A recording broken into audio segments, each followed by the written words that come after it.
নমস্কার। বনানীদের নাটক পাঠের আসরে সবাইকে স্বাগত। আজকে আমি যে নাটকটা পড়ব তার শিরোনাম কাঙাল। আমার অতি পরিচিত দুটি চরিত্র, একজন শ্বশুরমশাই এবং একজন বৌমা, তাদের নিয়েই লেখা এই নাটক। অনেক দিন আগে লিখেছি, 1996 হবে সম্ভবত। প্রকাশ পেয়েছে অনেক পরে। খুব পরিচিত চরিত্র, সকলেই চেনেন এরম চরিত্রকে। তাহলে শুরু করি আজকের নাটক কাঙাল। বৌমা, বৌমা, বলি আর এক কাপ চায়ের জন্য কতক্ষণ অপেক্ষা করতে হবে? আজকের বরাদ্দ শেষ, ডাক্তারের বারণ, কতবার আর এক কথা বলবো? কি আশ্চর্য! হ্যাঁ, এতক্ষণ আমি হাপির টেস্ট করে বসে আছি আর এখন বলছে হবে না? ব্যাপারটা কি? আশ্চর্য! বৌমা, বৌমা, কি ব্যাপার? কি এত চেঁচাচ্ছেন কেন? চা এখন হবে না, ডাক্তার বলে দিয়েছে সকালে এক কাপ বিকেলে এক কাপ, ব্যাস। চিত্তাগরে বিগলিত হয়ে গেল আমার। আর ডাক্তার মানে তো ওই পুঁচকে ছেলেটা, যে তোমার জামাই হলেও হতে পারে, তাই তো? আমার জামাই? আপনার তাই মনে হচ্ছে? আমার জামাই? ভালোই তো, একজন ডাক্তার বাড়িতে থাকবে, আপনাকে ঠিকমতো চিকিৎসা করবে। ও আবার কি চিকিৎসা করবো, ফচকে ছোঁড়া? ঠিক আছে, তাহলে অন্য ডাক্তার দেখান, আপনার পছন্দ মতো। তাই করতে হবে, তাই করতে হবে, এভাবে আর চলছে না।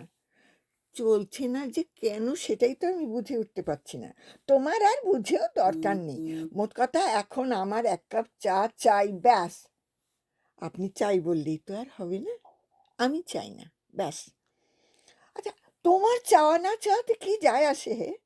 আমি এই বাড়ির কর্তা, যা চাইবো তাই হবে, ব্যাস।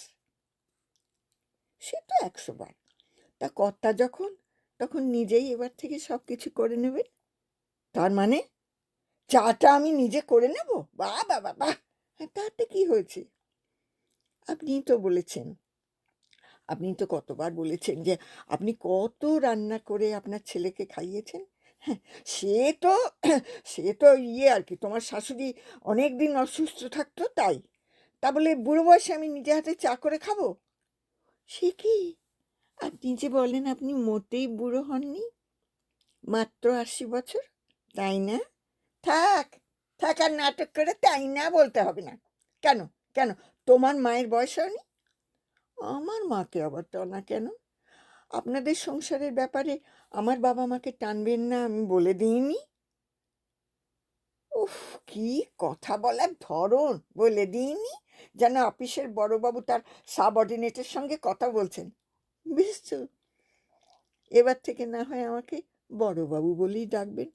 উফ, উফ, আমার না আর সহ্য হচ্ছে না। এই তুমি যাও দেখিনি, যাও যাও, এখান থেকে চলে যাও তো, যাও। এই কথাটা তো আগে বললেই পারতেন, অযথা আমার সময় নষ্ট হতো না। কি কি, আমার সঙ্গে কথা বলাটা অযথা? তুমি কি ভেবেছো বলো তো? হ্যাঁ, কি ভেবেছো? যা ইচ্ছে তাই বলবে? ব্যাপারটা কি? ব্যাপার আবার কি? আমার এখন কথা বলতে ভালো লাগছে না, আমি চললাম। না, এ তো আর সহ্য হচ্ছে না। আমি আমি খোকনকে দিল্লিতে ফোন করে দেবো, বলবো যে তুমি ট্রান্সফার নিয়ে কলকাতায় চলে এসো। হয় তুমি কলকাতায় চলে এসো, না হয় তোমার বউকে এখান থেকে নিয়ে যাও ইমিডিয়েটলি। এই তো, এই তো, এই কথাটাই তো শুনতে চাইছিলাম। আমিও আপনার ছেলেকে ফোন করে দিয়েছি আমাকে এখান থেকে নিয়ে যাবার জন্যে। আমার এখানে আর একদম ভালো লাগছে না। হ্যাঁ, তা তো লাগবেই না, মাথার উপর গার্জেন রয়েছে যে। বেশ তো, এবার থেকে না হয় আর কারোর উপর গার্জেনগিরি করবেন। তুমি তুমি ইয়ে খোকনকে বলে দিয়েছো? হ্যাঁ, বলে দিয়েছো? হ্যাঁ, ও তোমায় এসে নিয়ে যাবে? হ্যাঁ, সামনের সপ্তাহে। বাবা বাবা বাবা, চমৎকার! বুড়ো মানুষটাকে একা ফেলে উনি চললেন হিল্লি দিল্লি করতে। হিল্লি না তো, দিল্লি। থাক, আমাকে আর দিল্লি চেনাতে হবে না। 3 দিনের যোগী ভাতকে বলে অন্ন। উমা, আপনি তো সুন্দর ছড়া বলতে পারেন। আমাকে দু একটা শিখিয়ে দেবেন তো। তোমায় আবার কে শেখাবে বাবা? হ্যাঁ, তুমি নিজেই তো একটা জলজান্ত গেঞ্জিওয়ালা, সব জানতা গেঞ্জিওয়ালা। ওলা নয়, উলি। গ্রামার ভুল করবেন না। উফ, কি ডেঞ্জারাস মেয়ে রে বাবা। আর তখনই আমি খোকনকে বলেছিলাম, খোকন ভালো করে খবর নিয়েছিস তো? ব- বাঙাল হলে কিন্তু আমাদের সঙ্গে বলবে না। ঠিক তাই হলো, সেই বাঙালি এসে জুটলো আমাদের বাড়িতে। তা 5 বছর মেলামেশা করেও বুঝতে পারলো না আমরা ঘটি না বাঙাল। কেমন হাঁদা গঙ্গারাম ছেলে আপনার। এই খবরদার, খবরদার বলছি, তুমি আমার ছেলের নামে একটাও কথা বলবে না। এত বড় আসপদ্দা, আমার সামনেই আমার ছেলেকে হাঁদা গঙ্গারাম বলছে। অসভ্য মেয়ে কোথাকার। দু চক্ষে দেখতে পারি না। দু চক্ষে দেখতে পারেন না তো? ঠিক। হ্যাঁ, ঠিক 3বার বলতে হবে। ঠিক। যে মেয়ে এরম ফটফট করে উত্তর দেয় না, তাকে আমি দু চক্ষে দেখতে পারি না। ঠিক আছে, রইল আপনার সংসার। আমি চললাম দিদির বাড়ি। ওখান থেকে সোজা দিল্লি চলে যাব। আর আসছি না এ বাড়িতে। তো তুমি আমার ভয় দেখাচ্ছ নাকি? আর আসছি না। যাও না যেখানে খুশি যাও। তোমায় ছাড়া কি আমার চলবে না? চলবে, খুব চলবে। তাহলে চলুক। হ্যাঁ, আমি এক্ষুনি যাচ্ছি, ওখানেই খাবো। যাকে আপনার আলমারির চাবিটা কোথায় দেখি? কোথায় চাবি? ওই চাবিটা দিন না একটু আমাকে। হ্যাঁ, পেয়েছি। দাঁড়ান, আগে আলমারিটা খুলি। হ্যাঁ, আলমারিটা খুলি। এই যে এই নিন বাবা। এই নিন আপনার ব্যাংকের পাসবুক, পেনশনের বই, ফিক্সড ডিপোজিটের কাগজপত্র। দেখে নিন সব ঠিক আছে কিনা দেখে নিন। অত দেখার কি আছে? তুমি কি আর জম্মেশ্বর চলে যাচ্ছ নাকি? বোধ হয় আবার কি, ঠিক করে বলো। হ্যাঁ, জম্মেশ্বর যাচ্ছি। বৌমা বৌমা, মেয়ে মানুষের এত তেজ কিন্তু ভালো নয়। ভগবান এসব সহ্য করেন না। ভগবান সহ্য করলেন কি না করলেন তাতে আমার কিছু যায় আসে না বাবা। বাবা বাবা, খবরদার, তুমি আমায় বাবা বলে রাখবে না, বুঝেছ? বুঝেছি। তবে কি আপনাকে প্রদীপ্ত শঙ্কর বাবু বলে ডাকবো? কি কি তুমি শ্বশুরের নাম ধরে ডাকবে? তা কি করব? শ্বশুর যদি বাবা বলে ডাকতে না দেন, তাহলে তো নাম ধরে ডাকতেই হবে। আচ্ছা, আমি চললাম। আপনার কাগজপত্র সব বুঝে নিন। খবরদার বলছি, ওসব কাগজপত্র আমার সামনে আনবে না। আমি সব ছুঁড়ে ফেলে দেবো রাস্তায়। দেবেন। আপনার টাকা আপনি ফেলে দেবেন, আমার তো আর নয়। অ্যাকাউন্ট কাটা আমার তো আর নয়। বলি, জয়েন্ট অ্যাকাউন্টে কার নাম আছে হে? হ্যাঁ, সে তো আপনার স্ত্রী মারা গেছেন, ছেলে দিল্লিতে থাকে, তাই বাধ্য হয়ে আমার নামে করেছেন। ভালোবেসে তো আর করেননি। উফ কি জাহাবাজ মেয়ে রে বাবা। আমি তখনই বলছিলাম, খোকন রে, বাঙাল ঢোকাস না বাড়িতে।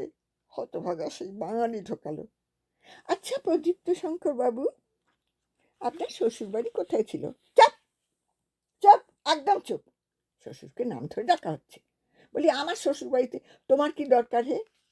শুনেছি আপনার স্ত্রী নাকি ঢাকার মেয়ে। কি করে ঘটলো এমন অঘটন? কি করে জানবো? মামা সম্বন্ধ করেছিলেন, আর বাবা তাঁর বড় শালার কথায় উঠতেন বসতেন, ব্যাস জোর জবরদস্তি বিয়ে দিয়ে দিল। বাবা রে, তাহলে তো সেই মহিলা আপনাকে বড়ই কষ্ট দিয়েছেন। সে আর বলতে, সারাটা জীবন আমাকে একবার জ্বালিয়ে খেয়েছে। উমা, তবে যে আপনার ছেলে বলেছিল বাবাই মাকে জ্বালিয়ে খেয়েছে? কখনো নয়। খোকন এরম কথা কখনো বলতে পারি না। তার মানে আমি মিথ্যে কথা বলছি? আমি মিথ্যেবাদী কি সত্যিবাদী আমার জানার দরকার নেই। মোট কথা, খোকন এ কথা বলতে পারে না। ঠিক আছে, আপনার হাঁদা গঙ্গারাম বাড়িতে এলে জিজ্ঞেস করবেন বলেছে কিনা। কি বলেছে কিনা? বলেছে বাবার তেজের ঠেলায় মা চিরজীবন অসুস্থই থেকে গেল। আমার তেজ? হ্যাঁ, আমার তেজ দেখলো আর নিজের বউয়ের তেজ দেখলো না। আমার তেজ? ওমা, সে কি? আমি তো কখনো ওকে তেজ দেখাইনি। যত তেজ বুঝি আমার জন্য জমা আছে। ও বাবা, আপনাকে কে তেজ দেখাবে? আপনি তো স্বয়ং তেজস্ক্রিয় তেজেশ্বর। উফ, আবার শ্বশুরের নাম রাখা হচ্ছে। জাগে জাগে জাগে, সব নাটক না করে কাগজপত্র সরিয়ে নাও, আর আমাকে এক্ষুনি 1 কাপ চা দাও, আমার বড্ড মাথা ধরেছে। আমি কাগজও সরাবো না, চাও দেব না। আমি চললাম। চললাম মানেটা কি? আমার খাওয়ার কি হবে? তা চা যখন মাঝে মাঝে রামচন্দ্রের দোকান থেকে আসে, তখন ডাল ভাত তরকারি মাছ মাংস ওখান থেকে আনিয়ে নেবেন। ওখানে তো সবই পাওয়া যায়। আপনার তো আর টাকার অভাব নেই। টাকা ফেলবেন, খাবেন। আহ, কি কায়দার কথা বলা, যেন সরজুবালা এলেন। আপনি কি ভালো প্রদীপ্ত শঙ্কর বাবু। আপনি এমন একজন মানুষের সঙ্গে আমার তুলনা করলেন, যার পায়ের নখের চুক্তি হলে নিজেকে ধন্য মনে করতাম। Thank you, thank you, thank you very much. চলে যাও তুমি এখান থেকে, আমার সামনে থেকে যাও। থ্যাংক ইউ, এই কথাটাই তো এতক্ষণ শুনতে চাইছিলাম। আমি যাচ্ছি। আপনার ছেলে এলে বলবেন আমাকে না দিদির বাড়ি থেকে তুলে নিতে। হ্যাঁ, কেমন? আমি কেন বলবো? আমি কি তোমার চাকর? ওমা, ছি ছি, চাকর কেন হবেন? আপনি হলেন বাড়ির কর্তা। মনে তো হচ্ছে না। যেভাবে কথা বলছো তুমি, তাতে তো মনে হচ্ছে আমি চাকরের অধম। বলি, বাপের বাড়িতে কি এই শিক্ষাই দিয়েছিল? আমাকে আমাকে 20 বছর দেখার পর আপনার কি এই মনে হচ্ছে যে আমার বাবা আমাকে কোনো শিক্ষা দেননি? অত মেজাজ দেখিয়ে কথা বলো না আমার সঙ্গে।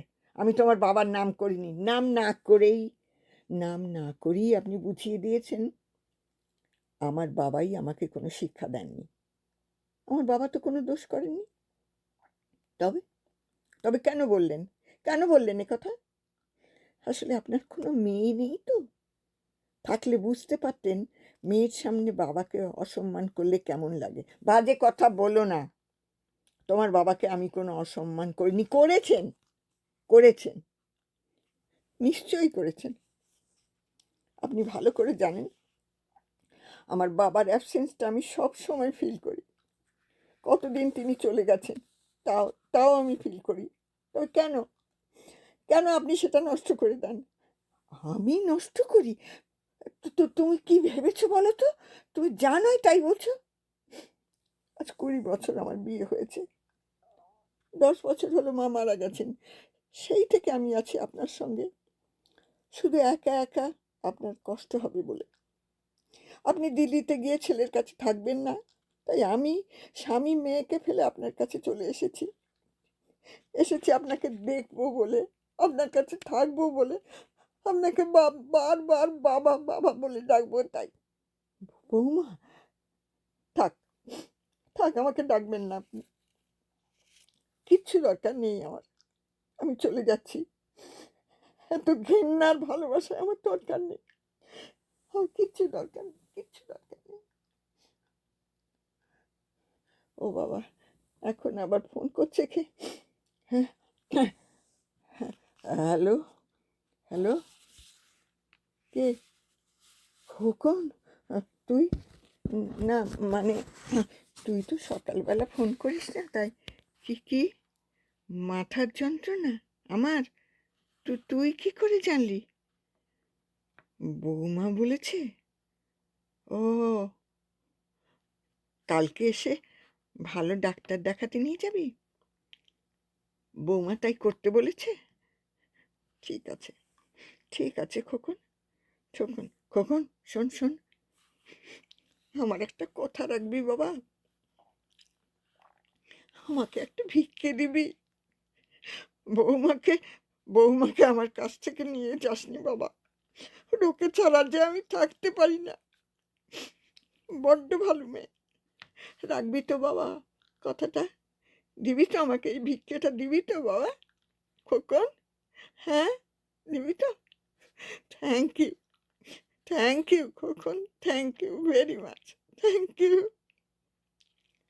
বাবা, না, ছেলের কাছে ওরম করে ভিক্ষে চাইবেন না বাবা। অন কাঙালের মতো ভিক্ষে চাইবেন না। আমি আমি আপনাকে কথা দিচ্ছি, আপনি আপনি নিজে আমায় ছেড়ে না গেলে আমি আপনাকে ছেড়ে যাব না বাবা। কখনো যাব না, কখনো না। তুমি তুমি প্রমিস করছো তো মা? প্রমিস করছি বাবা, কখনো যাব না, কখনো না। আমার কথায় আমার কথায় রাগ করনি তো মা? তাই কি পারি বাবা? ছেলের কথায় কি মা রাগ করে? কিন্তু চাটা যে ঠান্ডা হয়ে যাচ্ছে, আপনি খাবেন না? তুমি তুমি চা এনেছো মা? মা, ও মা, আনবো না? আপনার যে বড্ড মাথার যন্ত্রণা হচ্ছে। খেয়ে নিন বাবা, খেয়ে নিন। আমি আমি চা নিয়ে এলাম। কই আমায় তো থ্যাংক ইউ বললেন না? ছেলেকে তো থ্যাংক ইউ বললেন, আমাকে বলবেন না বাবা? বলুন। থ্যাংক ইউ মা, থ্যাংক ইউ মা, thank you very much, thank you very much. কেমন লাগলো নাটকটা? ভালো লেগেছে? তাহলে ভালো যদি লেগে থাকে তাহলে অতি অবশ্যই লাইক করবে, শেয়ার করবে আর কমেন্ট করবে, এবং অতি অবশ্যই বেল আইকন ক্লিক করবে। তাহলে আমি যখন নাটকটা আপলোড করব তোমাদের কাছে ওটা অটোমেটিক্যালি চলে যাবে। আর আরেকটা কথা, এই নাটকটা আমি আমার শ্বশুরমশাই শ্রী প্রভাত বরণ মুখোপাধ্যায়কে নিয়ে লিখেছি। এই নাটকের দুটি চরিত্র আমার শ্বশুরমশাই আর আমি, একেবারেই জ্যান্ত চরিত্র। আমরা ঠিক দুজনে এইরকমই ছিলাম। সকলে ভালো থেকো, সবাইকে ভালো রেখো।